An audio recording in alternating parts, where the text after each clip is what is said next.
Welcome to Ministers Talking a weekly program where Rev Brz and Rev Z and their guests chat about current affairs, world events, spiritual principles, and any old they want to talk about.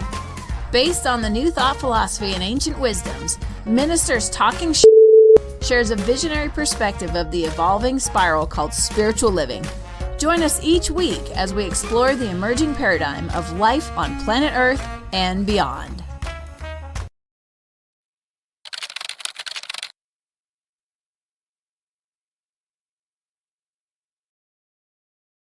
And good morning, dear ones. Rev Brz with you over here. Rev Z right here. Yeah, Rev Mark Gilbert is the special guest. Yeah, exactly. This is Ministers Talking Shit.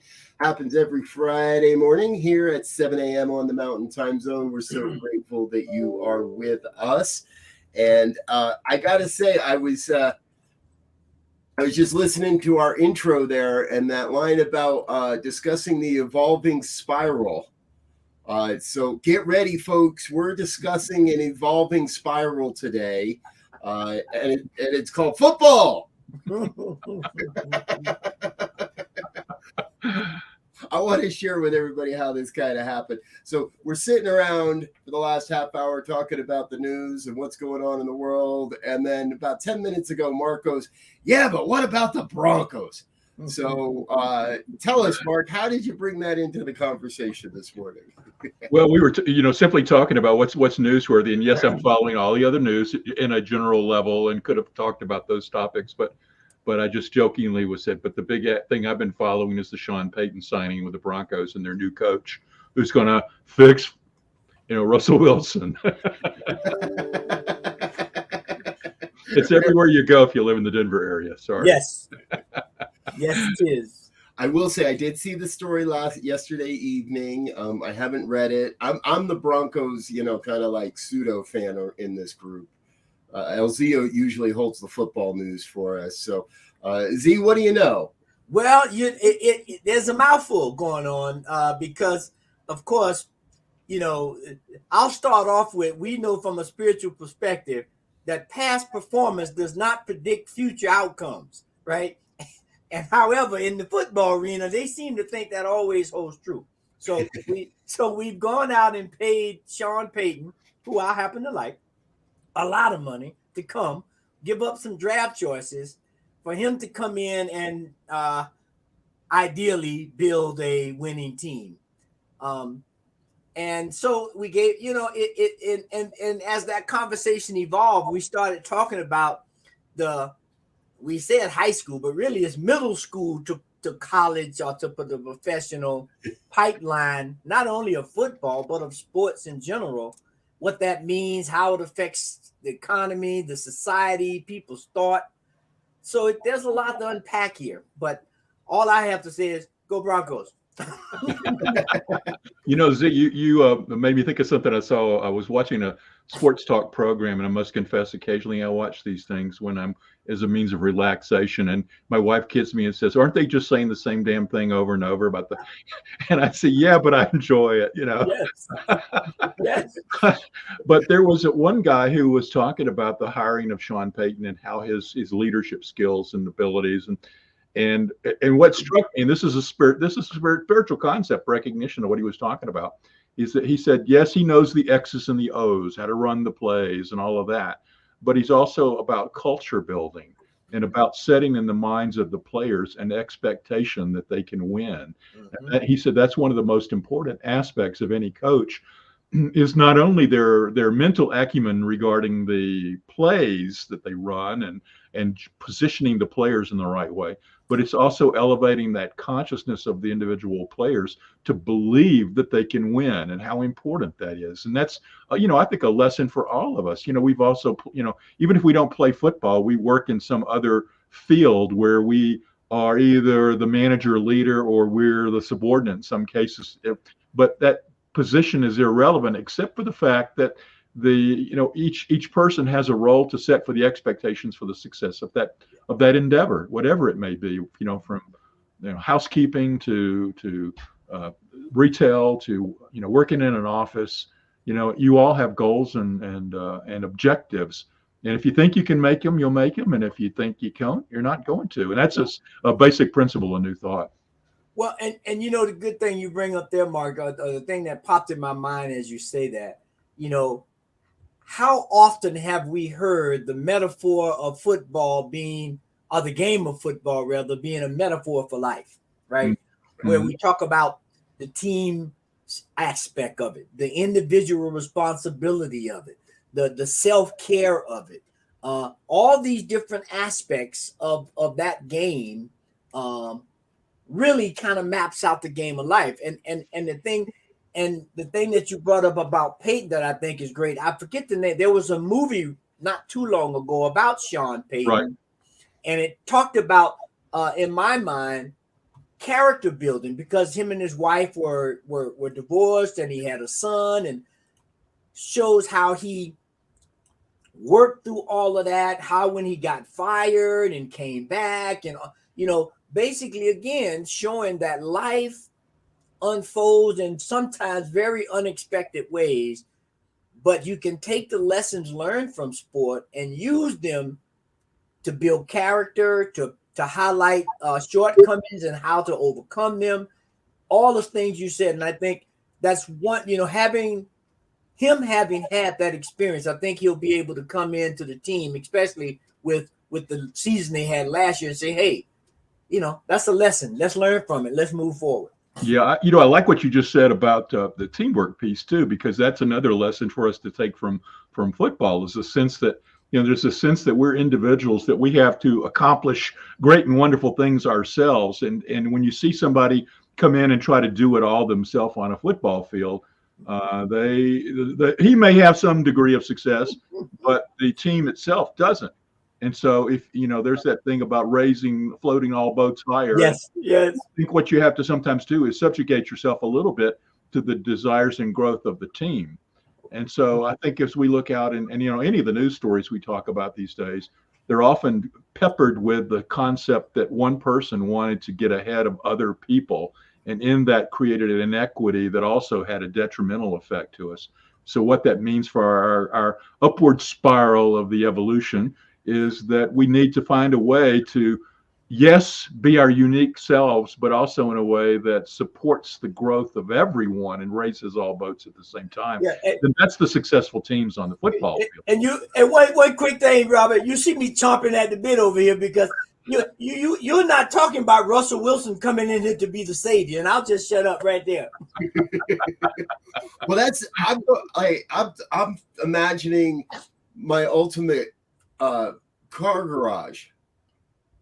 I bought a high-priced sports car, but I didn't know how to drive it, and it broke down. Now I'm hiring a really high-priced mechanic to come in and fix my high-priced sports car, because I can't get any of my other cars out of the garage because the sports car is blocking the entrance. Yeah. My whole, and that does seem to be what happened. Like, we don't know what's in anybody's head, but you know, if Russell Wilson or anybody's watching that knows Russell, hey, tell him we'd love to have him on the show to tell his side of the story. But it would appear the Broncos are making a lot of major financial investments, which is a fairly historic way the Broncos go about it. And my experience with them is they like to spend money before they know that the product's going to actually produce. And that's pretty much the whole league, really, because, you know, how many times have we seen we've had those who've excelled, but how many times have we seen players at the last contract year just excel, right, to get a better contract, and then they move to the new team and they don't produce the same as previously, you know, and some people say, well, partly they were working that way and they got that kind of production because they was hungry, right? Mm-hmm. Once you fed them, we all know what happened on Thanksgiving and Christmas when you get your belly full. You want to sit down and watch football. and so that's what I think. Some of that is what happened there. Yeah, you know, back to a point you were making earlier about the whole pipeline from high school to college to the pros. I mean, there is an expectation especially about the players who are really have the abilities to play and have practiced and developed their skills, that we have now this major celebration, not only of the draft day in the NFL, where they're graduating from college and moving to the NFL, but now, like this past week, the graduation of high school to the college with the signing days that the colleges have, and announcements of and newsworthiness of this whole movement. And so we sort of see this thing where we're taking our young men and moving them along. And and I think what that paints that a bigger thing. And I also heard something recently about the fact that, NFL, if you put some football game on, Americans are going to watch it. That's the highest level of things on TV these days, where the other sports are just they're almost not non-existent. It's such a disparity between the interest in football and the interest in baseball, hockey, or basketball in this country. And I always wonder, what does that mean for us? There's some greater message that is unfolding by now. We could talk about the capitalistic aspects of this, and the fact that although capitalism does wonders for us, there's some aspects of getting out of whack in terms of income inequality and things of that nature that go on with this. But there's also a greater message about why football captures our attention at such a great level. And I know at some level it's serving some purpose for that upward spiral of our evolution. Part of it could be the fact, sometimes I think it's because we see these young men get hurt, and it opens our hearts, like the Damar Hamlin situation with Buffalo, and the American outpouring of love and care for this young man who got hurt, and that's just wonderful to see it. Is that what is it doing, or is there something more at play? But I don't know. I don't have a handle on it, but I think there's a spiritual purpose for football that I can't quite see yet. Well, in a lot of ways, it replaces church. That's true. I've seen this for a long, long time. It really does. And your Sunday best used to be a nice suit and tie, and now it's the jersey of your home team's quarterback. And we preach it from the pulpit at times. And we, as you said, I can't think of a religious science or New Thought community that hasn't used football as an analogy for life in a sermon somewhere.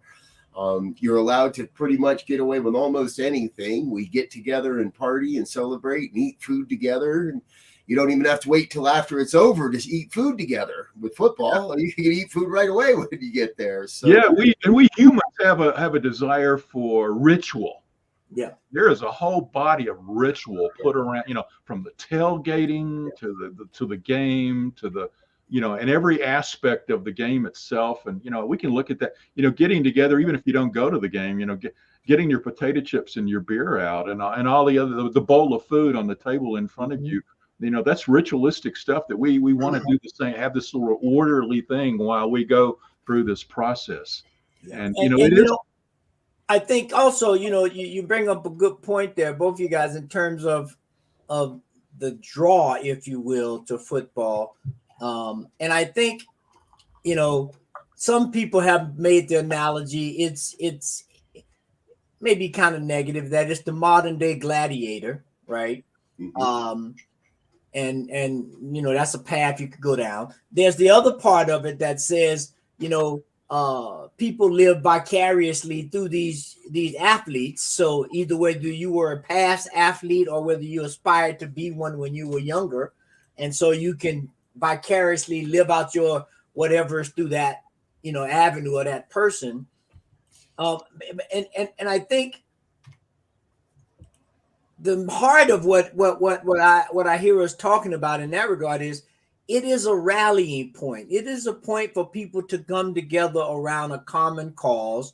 People will debate whether it's a good cause or not. I mean, that's a whole nother story. But it does bring. I mean, you can, like, when Super Bowl happens, you can go to a stadium. A bar here in Denver.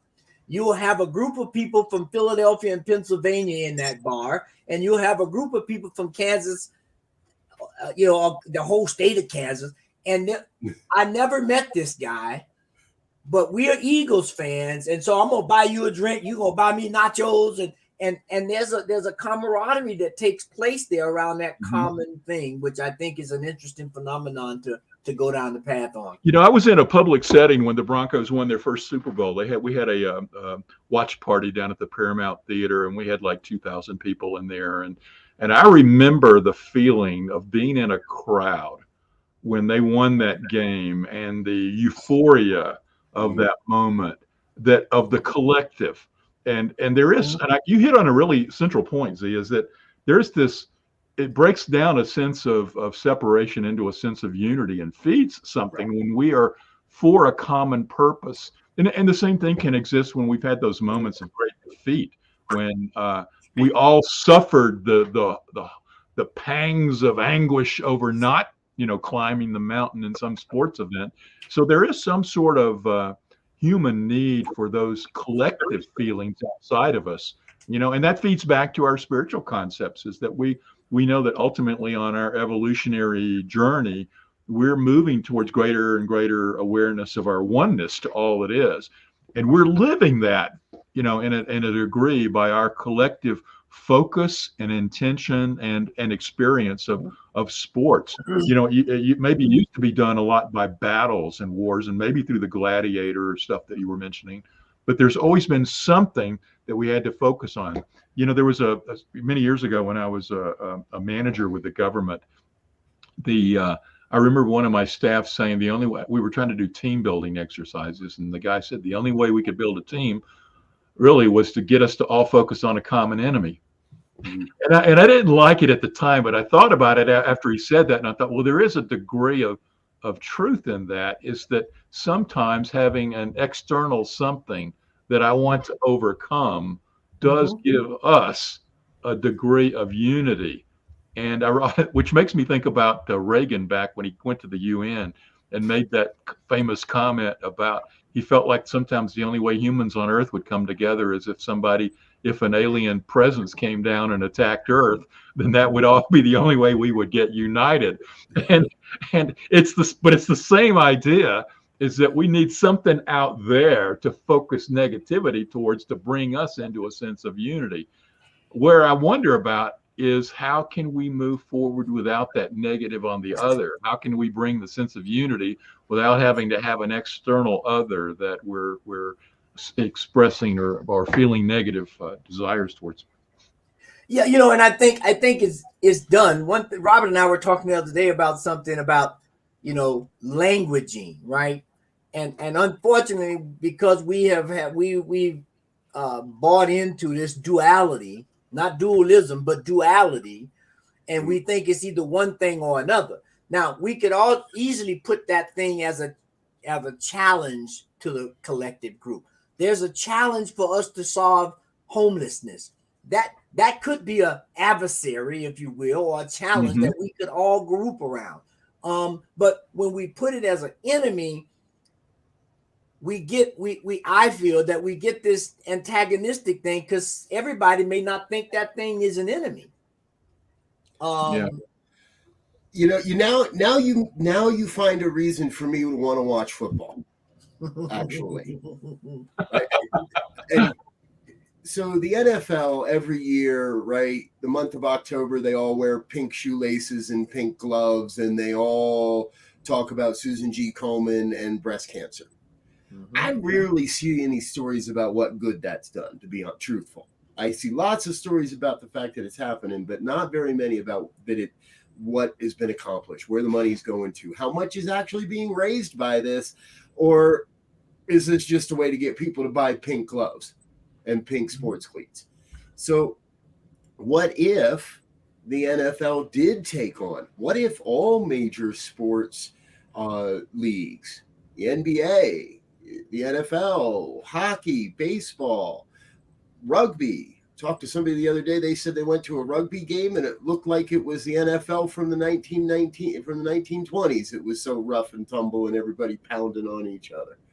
What if all these different leagues picked a social cause and their entire every game is a highlight not only of the sports feats, but how this league is cleaning up the homeless, the unhoused, how this league is fighting drug abuse in our streets, how this league is fighting gun violence in our streets. And the NHL last year gave $4 billion in this way, this way, this way, and this way to combat gun violence. And each sport gets a social ill.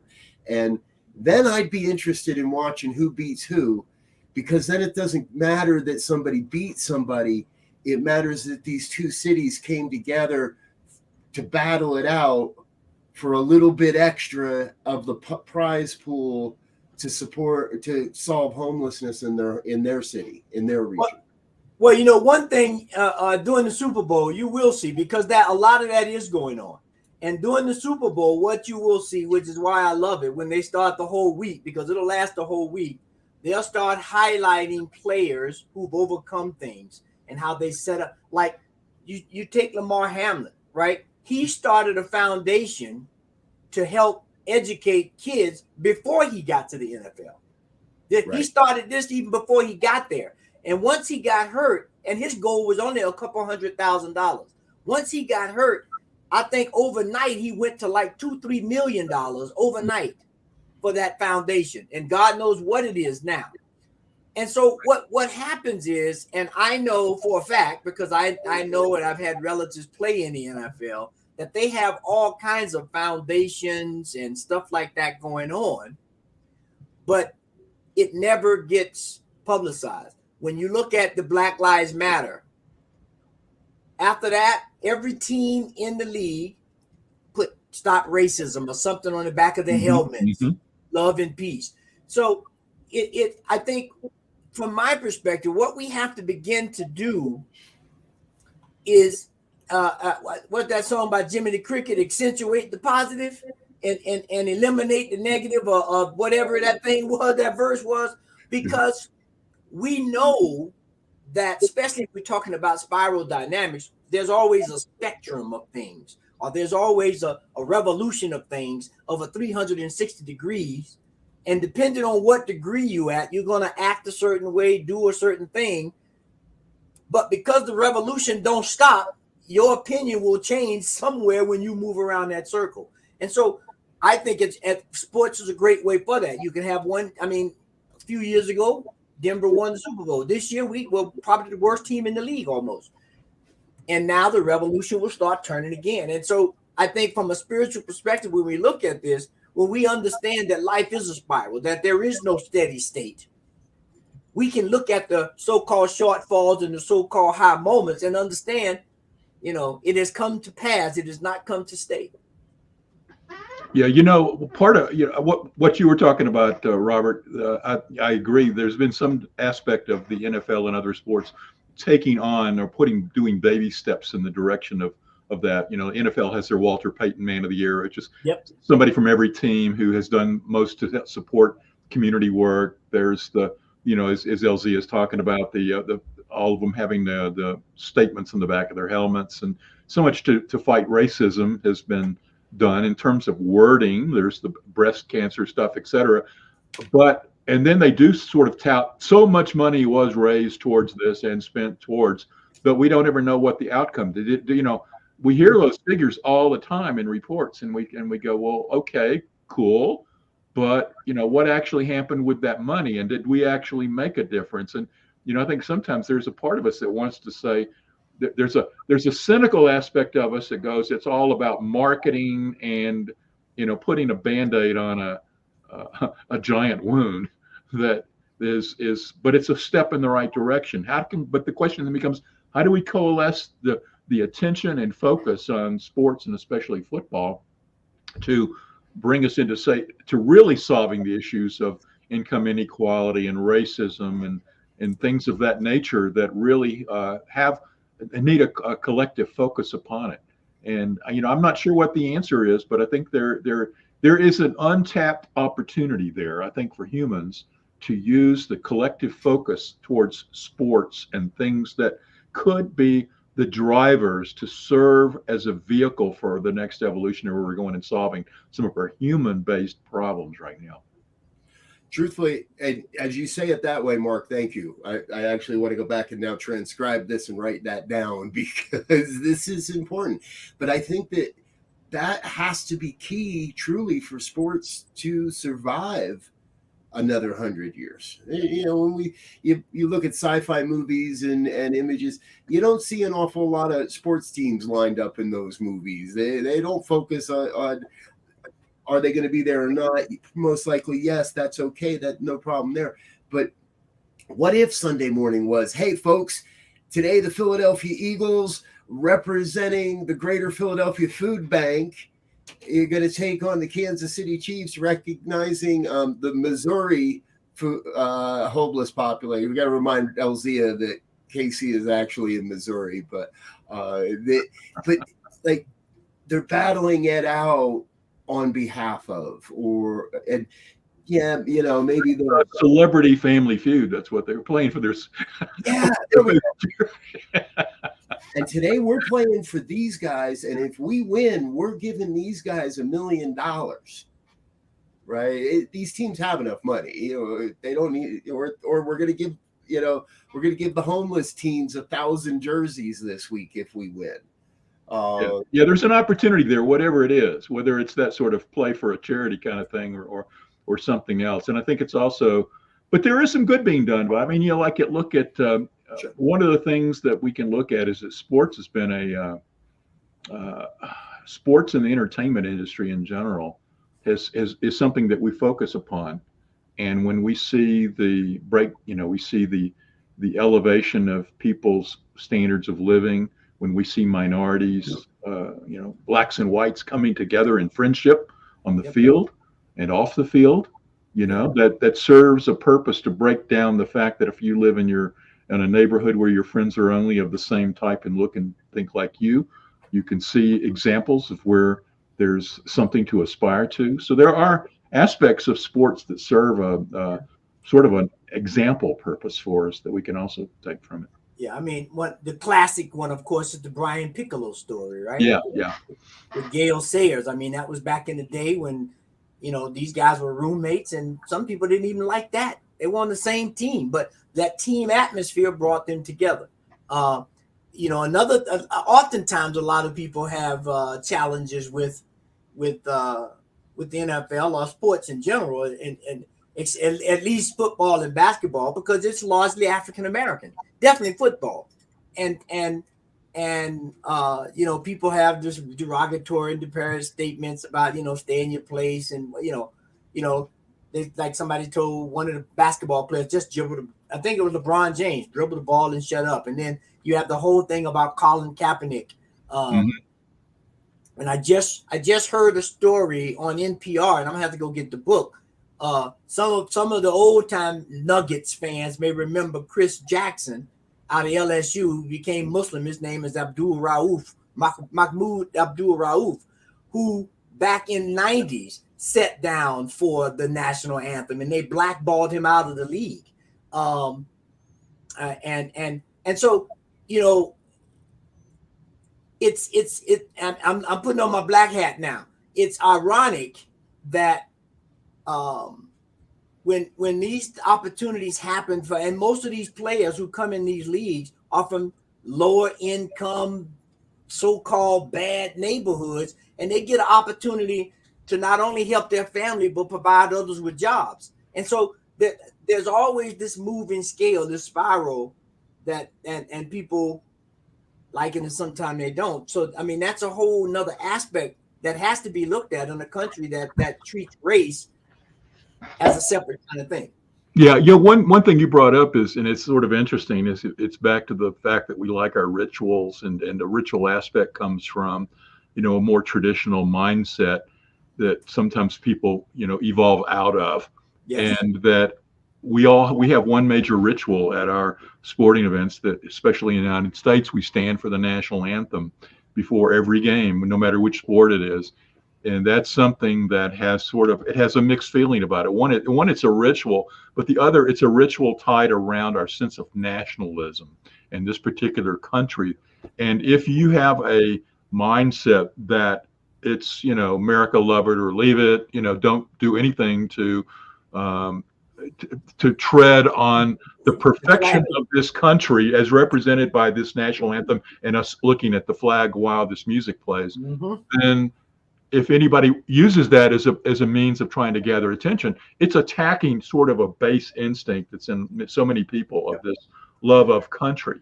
Now, most people evolve out of that and they get to a degree to represent, and you can see it from an outside standpoint where it's like, yeah, I see how that's served us, but it's not like you know, the word of God is represented in that process. And when they do that, you know, they can say, well, we can protest about that and use that as a vehicle for getting attention. But what they don't recognize is people whose consciousness is at that level of nationalism, sees and places so much importance on that, it's going to bounce up against that. But on the greater thing is that bouncing up is like anything. It sort of hits and changes each other and swirls out into something new, a newness, you know. And I think, you know, I'll confess I'm an Avalanche season holder with my sons, and we go to games and they play the national anthem before the Avalanche game, and I'll stand and I like that ritual, I really do. But one thing I've noticed in the games here is that when they sing the national anthem and they come, you know, and that line where it comes to, and our flag was still there. It's interesting to see that there are so many people in that audience who have to really elevate their voices on that line. Yeah. And what that represents for me is there's probably some of them who just enjoy raising their voices, but there's others who I know that line has a greater meaning for them in terms of this holding on to American nationalism and exceptionalism as something that's important for us to see Americans as better than, because our flag was still there. And you know, and I love America. I'm not, you know, nobody get me wrong on this thing. Yeah. It's that mindset that I love America, but I also love the world. I can love Americans, but I can also love other people. I can see the oneness of the entire planet and still love America. Yeah. Yet some people have that they have a hard time making that I love America, and it's in technical terms, it's an ethnocentric as opposed to a world-centric viewpoint. But we're moving towards world-centric and understanding that we're all one. It's not just Americans are all one, or just Coloradans are all one, or Denverites are all one. We're all one. Yeah. And that's more than just a concept, you know, an intellectual concept. It's a reality. And so this whole sports model and all of this swirling around to push us to that understanding in some level. But it's not to divide us. It's ultimately to unite us. And somehow, you know, that would be a great show to have on that whole, because it's African American History Month this month, for those who just figured that one out. And there will be a lot of debate in the African American community about patriotism and what it has done for the Black community, who have given. I mean, if you look at World War I and II, you had lots of Blacks. I mean, I just saw a story on the Isaac Woodard story of a guy down in South Carolina, just came back 3 years in World War II, and the police officers blinded him for life. He was 27 years old. He only trying to go to the bathroom. So that spectrum, again, we got that spectrum that we have to examine to really understand this thing, because the nationalism, whether it's on the, you know, on the white side, the Black side, the Asian, it causes blindness. And then if you make that a ritualistic blindness, it kind of hampers your ability to see beyond it, even though you know it's no longer serving in the way it used to. And so, you know, there's so many things that can be unpacked with sports. Just looking at all of the rituals, as you said, which was a great way to start it, Mark, of all the rituals, you know, the prayers before the game, the prayers after the game, the hoopla in the locker room after you win. I mean, there's so much there to keep that metaphor for life, really dissect that to give us some vision for the future.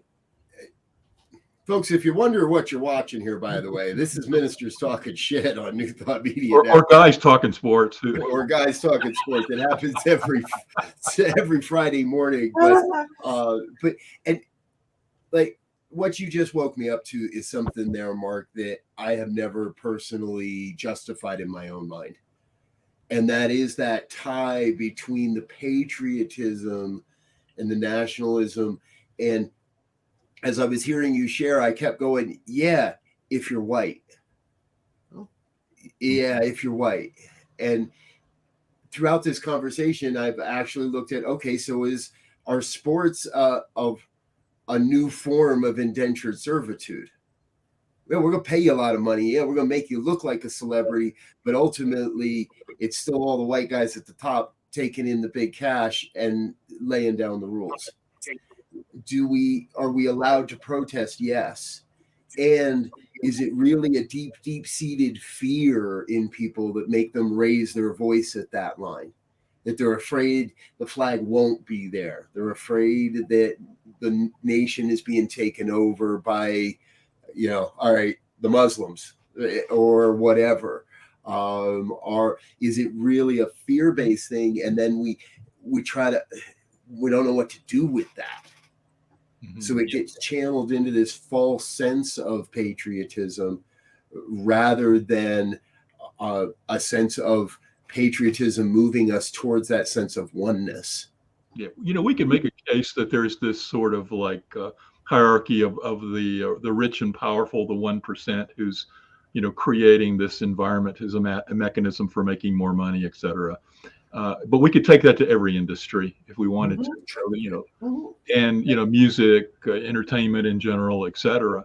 However, the bigger message for me is that we all come into this with our own stuff and our own level of development, and we're approaching it from our own lens. And so it's like there was something I did recently on some program where I was talking about the world as a hologram, but we're looking at it from a different perspective all the time. And so we bring our own individual perspectives to look at sports.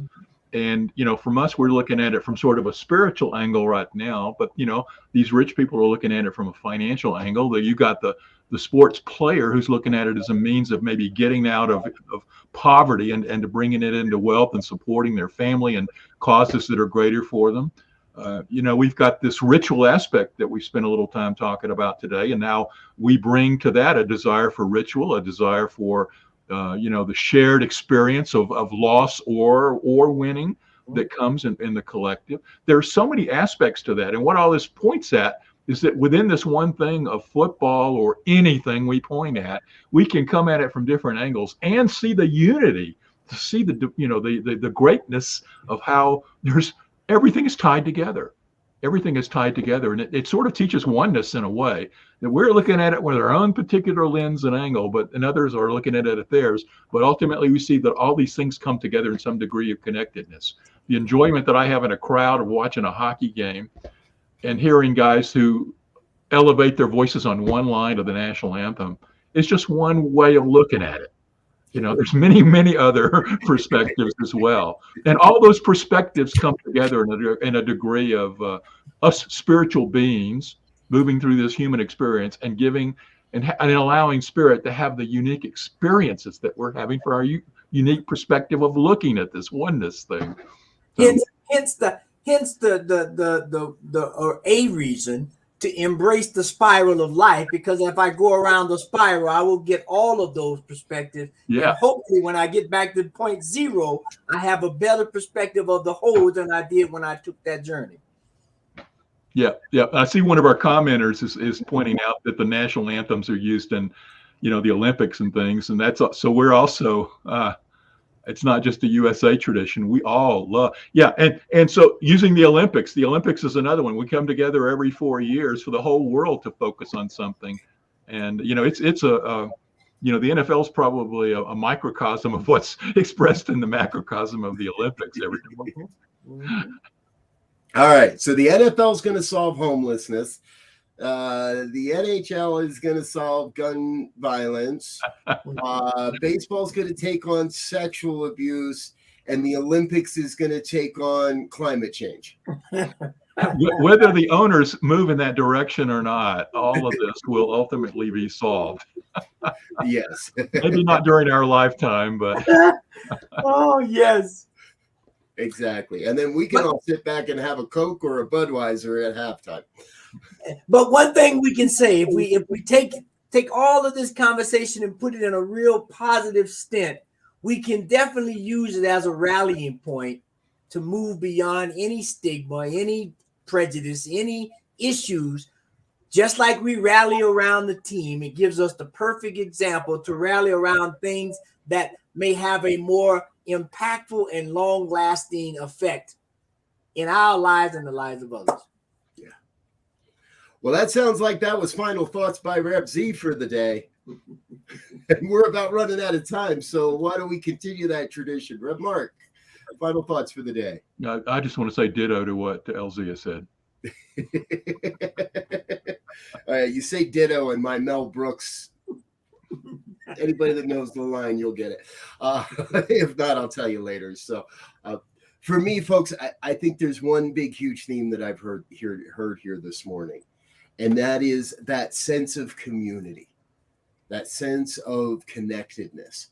And whether it's football, basketball, baseball, car racing, whatever it might be, whether it's gardening, whether it's walking, whatever it is, celebrate that sense of community and let that be something that empowers you to make some change in the world. And not just nickels, dimes, and quarters, but some real change. Yeah. All right. What's going on this weekend, Z? Where are you going to be? Well, I'm going to be at CSL Denver on Sunday, and looking at the unseen mysteries of the world and how they inspire us to be all sorts of things. And then I might watch some pre-football stuff. There's no football this weekend. Wait a minute. This is the weekend off, isn't it? Yeah, but they'll start leading up. Well, and also the Grammys. The Grammys are on Sunday, so I'll watch that. That's the other. We could go and dissect that industry as well and do the same thing. There we go. Folks, I'll be at the Center for Conscious Living speaking virtually at 8 a.m. Eastern time. Mountain time. It's 10 a.m. Eastern time. They're out of Ohio. If you'd like more information, let us know. And also hanging out with CSL Denver on Sunday as well. So I'll be in the room hanging out. Rev Mark, how about you? Any good plans for the weekend? My wife and I are going to spend some time together and enjoy her recent retirement. There you go. That's the way to make sure that you can take next Sunday off to watch the Super Bowl. Happy spouse, happy house is the way I hear it. So, all right, folks, this is New Thought Today, and that was Ministers Talking Shit for Friday, February 3rd. If you have a story you'd like us to cover or a comment you'd like to make offline, please send us an email, ministertalk@ntmedia.org. We'd be happy to engage you with the conversation, maybe even invite you onto the program. Or if you happen to know somebody you'd like to see on the program, let us know that as well. Full day of programming here on New Thought Media Network, so stay tuned all the way up to this evening. The good news at 5 and the fireside chat at 6. During the day, we have the Joy Show at 1 p.m. And before that, Practicing Infinite Possibilities at 10. Our normal morning lineup is here. Sekou Wright starts in just a few moments. Morning prayers at 8:15 and the morning sip at 8:30. We're out of here for now. Until next time, we wish you peace and blessings, and thank you for being with us. Take care now. Peace. And thanks for listening to this week's episode of Ministers Talking. We'll be back again next week with more commentary on current affairs, world events, and any other our ministers want to talk about. And if you found value here, please share our with your friends. Until next time, peace and blessings.